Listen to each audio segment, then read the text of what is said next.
સુરત શહેરમાં થોડાક જ વરસાદે તંત્રની પ્રી મોન્સૂન કામગીરીની પોલ ખોલી નાખી છે। પાલ આરટીઓ સર્કલ પાસે અચાનક રોડ ધસી પડતા એક ઇલેક્ટ્રિક બસ ભૂવામાં ફસાઈ ગઈ હતી। આ ઘટનાને પગલે ભારે અફરાતફરી અને ટ્રાફિક જામ સર્જાયો હતો।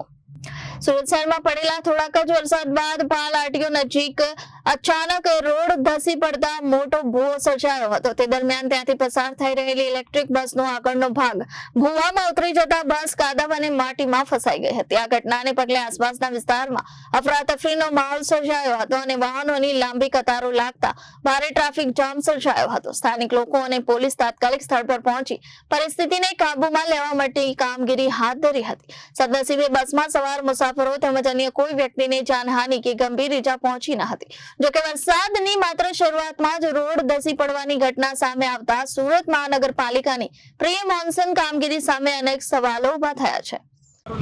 વિજય ચૌહાણ કઈ જગ્યાએ ઘટના બની છે? પાલ આરટીઓ શું થયું? એ કઈ ને ગાડી જેમ લાવ્યો સિગ્નલ બંધ હતો એટલે મેં સર્વિસ રોડ પર ટર્ન માર્યો હતો। આ બાજુ જવાનો હતો મારો પાલ હવેલી બાજુ જવાનો હતો, પણ એ ખાડો વગેરે કંઈ રોડ ક્લિયર હતો, રોડનો કંઈ ખાડો વડો એવું નહીં દેખાયું, પણ પાણી જમેલું હતું ને એટલે ટાયર આગળ ગયા ને તો ડાયરેક્ટ ખાડામાં પડી ગયા। વજન થયું ને ગાડીનું વજન પડ્યું ને એટલે ટાયર અંદર ચાલી ગયા। કેટલા લોકો સવાર હતા? એકલો ડ્રાઈવર મેં જ હતો, ખાલી ડેપો જવાની હતી ગાડી। કોની બેદરકારી?